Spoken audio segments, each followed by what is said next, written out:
If you're tired of counting calories and you just want to feel good in your body, you might want to catch this video. I ditched the fad diets, lost weight, and found freedom in food, and I never had to count a calorie to do it. Today I'm sharing the 5 diet hacks that made this all possible. Hi, I'm Sam. I run the blog samcookskindness.com, and you have found my YouTube channel where I share all about my health journey, what I'm eating, and recipes that I'm making along the way. If you like stuff like that, don't forget to hit that like button and subscribe so that you never miss a video. Now let's get into the simple changes that made the biggest difference in my weight loss journey so far. Hack number 1, eat low-calorie dense foods so that you can eat higher volume. What I basically mean by this is that I never would have lost a pound if I had to go hungry, and loading up my plates with tons of veggies is what helped me stay full and feel more satisfied in my meals while trying to lower the overall calories of my day. Now, I know I said you don't have to count calories, but that doesn't mean that calories don't count.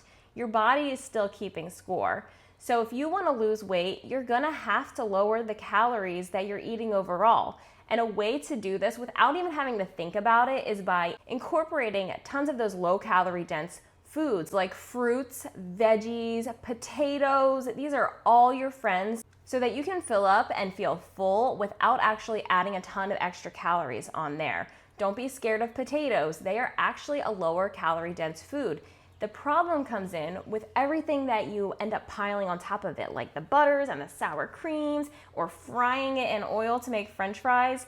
The potato itself is not the problem, and it is a lower calorie dense food. It's one of the foods that is the most satisfying in the world and will keep you feeling satiated and full. In the beginning of my journey, I really leaned into the 50-50 style plate, and I still refer back to that sometimes.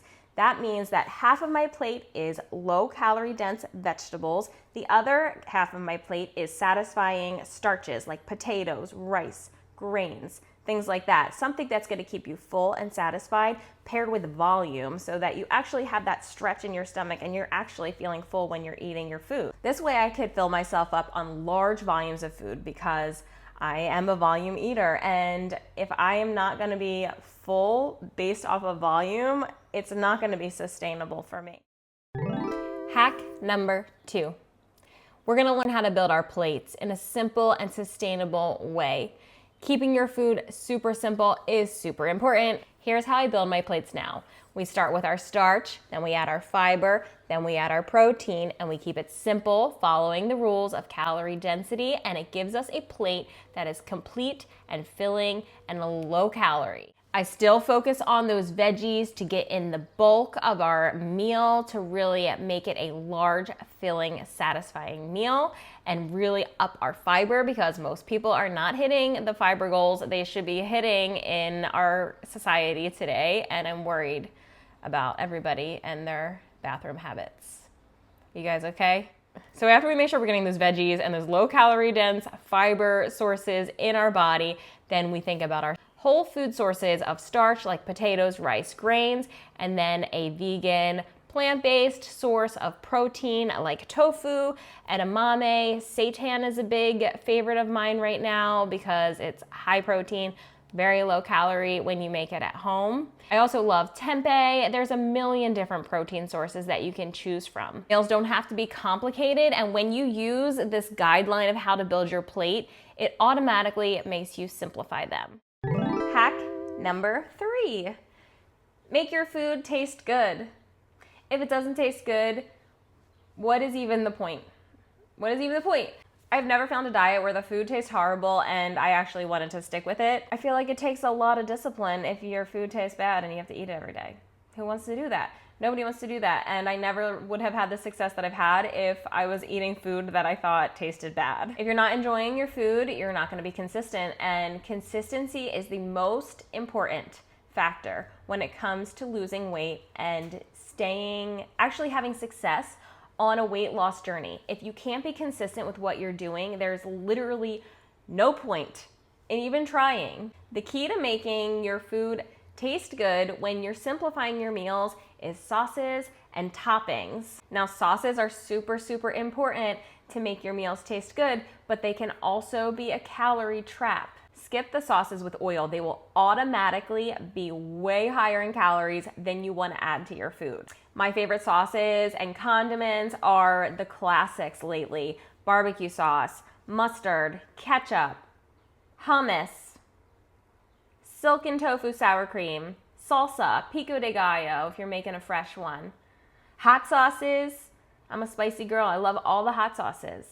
But there's tons of low-calorie options that you can get at the store, and I have a lot of sauce recipes on my blog already that you can check out. And I'm excited to announce that I have a sauce and dressing and dip ebook coming out very soon. I will post it in the description once it's available for you. That will help you figure out low-calorie dense sauces that you can use to make your meals really, really interesting. And then toppings. So once you figure out your sauces, you're also gonna add toppings, because toppings are life, and I love toppings. These are the flavor bombs that are adding flavor with really low calories to your meals. Things like pickles, sauerkraut, relish. Fresh herbs is a huge one, like fresh mint and cilantro and basil.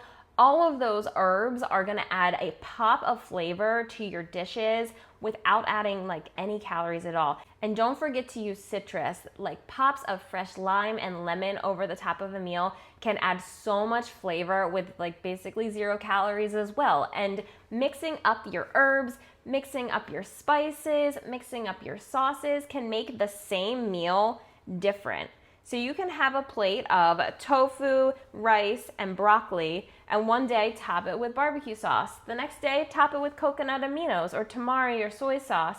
You can change the vibe of your meal just by switching up little things like the sauces and the herbs and whatever toppings you like to put on top of it. Remember that flavor is going to equal sustainability. You can't be consistent if you don't like your food, and you can't have any success if you're not consistent. So you have to find that balance where you're really enjoying your food enough that you can actually be interested and enjoy it so that you can be consistent in the long run. Hack number 4, keep it sweet and simple. This is probably gonna kind of feel like a repeat hack, but really all of these are gonna weave together to kind of give you the same point. And honestly, I feel like simplifying your meals is something that's important enough that it could be mentioned twice. Over the last 6 years of my health journey, where I have lost 68 pounds, I've had the most success when I take the time to actually simplify my meals. I have been the queen of complicated recipes at one point or another in my life, and occasionally I still like to do that, but it's easier to stay consistent, and it's more sustainable, and it takes much less brain power when you are just dumbing down your meals. You don't need fancy ingredients, you don't need any complicated recipes, just whole foods prepped simply can give you a delicious meal. So don't forget that formula that I kind of talked about when you're building your plate. You want fiber-filled veggies, you want a filling starch, a protein, and a sauce or condiment or topping, and that's as simple as your meal has to be. I've complained about what's for dinner way too many times in my life, and when you can't make that choice, that's when you reach for the phone to order takeout because you don't know what to cook and you don't feel like cooking. But when you simplify your meals, it takes that decision fatigue away. Things are so simple that you have no excuse. Healthy doesn't have to be hard, and simplifying makes it easier. Which leads us into hack number 5. Make the healthy choice the easy choice. We already talked about simplifying our meals, but how do we make it even easier? Rolling prep is the ultimate prep. I don't have time to spend hours and hours in the kitchen making fancy recipes, but I want to have ingredients on hand that I know I'm going to eat. So I have found a system that works for me in my kitchen, and you are going to have to figure out what works for you personally, because everybody is different. Everybody likes different veggies, and everybody has different amounts of time. If one of your main starches for the week is going to be potatoes, and you know that going into the week, then you should take some potatoes and throw them in the oven when you're cooking something else. Potatoes are like the easiest thing to cook. You can toss them in your Instant Pot, you can toss them in your oven to bake them, you can even cook them in your microwave, which honestly is what I do most of the time. I throw them in my microwave, in my steamer, and then I just air fry them and make them crispy. And it's so easy, and it's something that can be prepped and put in your fridge ready to go so that you have no excuse. When you open your fridge, you just grab a potato and you're good. You can also do the similar thing with rice. You can buy frozen rice now. You can buy packet rice. Just check that it doesn't have oil in it. You can make your own rice and keep it in the fridge or freeze it in serving size containers so that it's easy. These are the little steps that you're gonna do to just make your life easier. And the same thing goes with your proteins and your veggies. Make your life easier. Buy frozen veggies. Frozen veggies are great. I always keep a stash of them on hand because if I'm about to make lunch and I don't feel like chopping a veggie and I open my fridge and I just don't have anything that's available and ready to go, I can literally just grab a steamer bag out of my freezer, pop it in the microwave, and there's my vegetable. I have no excuse. And it's already measured for you if you care about how much you're eating. You already know how many veggies you're getting. It doesn't get any simpler than that. I also like to buy pre-cut veggies, coleslaw mixes. If you have the money to spend a little bit extra on things that are already prepped, it's gonna be more convenient, it's gonna be more appealing to just grab it out of your fridge, and it's gonna save you a lot of time and a lot of energy, and it's gonna reduce that decision fatigue in the long run because you open your fridge and it's there, you just have to grab it. The thing is, make sure you're buying veggies that you actually like, because I know I hear a million stories of people buying veggies that just go bad in the back of their fridge. So don't buy the veggie if you don't like it. If you're not gonna eat it, lean on the ones that you actually like and you're actually gonna eat, because what's the point of eating broccoli because somebody told you it's good for you if you don't actually like broccoli? It goes back to saying, don't eat food that you don't like. Don't eat food that doesn't taste good. You're wasting your time and you're not gonna be consistent with it. The same thing for proteins. Keep easy proteins on hand. Lately, I have been bulk prepping seitan in like little serving muffin tins, and I'm still obsessed with it. I've been doing it for like the last 3 weeks after I saw somebody share a recipe, and it's just easy. I make like a triple batch, I put it in my fridge, and then I just grab 1 or 2, and that's my protein source for my meal. It's super easy. I love tofu and edamame for the same reasons, because you just grab it right out of the fridge and chop it up, and I can eat it right out of the package. I know some people might not like that, but it's easy to cook. It's readily available. The edamame, you just have to thaw. Like, find things that are simple and not complicated. And then last tip here to make your life a little bit easier for when you do want to snack between meals. My favorite snack hack is having easy things on hand. Once again, I know a lot of people like to snack on like veggies in between meals, and that's not really my thing. Occasionally I'll get like the little cucumbers and just give them a rinse when I get home from the store, and then I can like scoop them in hummus, and that's good. But I prefer to snack on something that's even easier, and that's fruit. And even easier than that, it's fruit that I can just grab. Usually I like to have like a giant bowl of washed grapes like right in my fridge, so that when I open my fridge, I literally just grab them. Open your fridge, grab some grapes.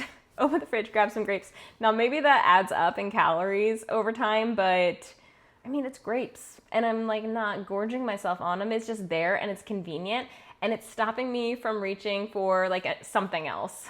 Just remember that how you're setting up your environment's really, really important.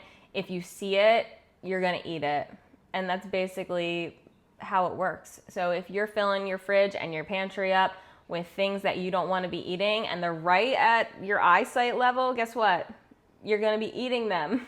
Make sure you're setting yourself up for success by putting things that you actually want to snack on, or you want to eat, or you're okay with eating at your eye level, and things that you don't want to be snacking on out of sight, out of mind. So this is definitely something that you're gonna have to play around with, figure out what works for you, but it's really worth it in the long run to figure out a system where you can have things prepped and ready to go.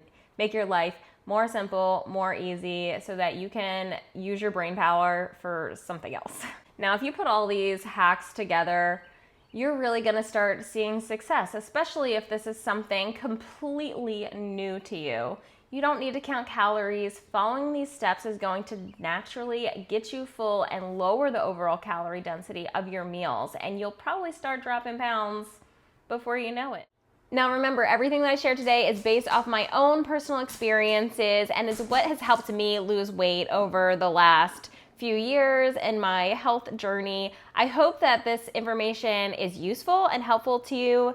Let me know where you are on your health journey. Is this new information? Is this stuff you're already doing? Leave a comment. Don't forget to leave a comment and subscribe to my channel so that you never miss another video, and I will see you in the next one. Bye.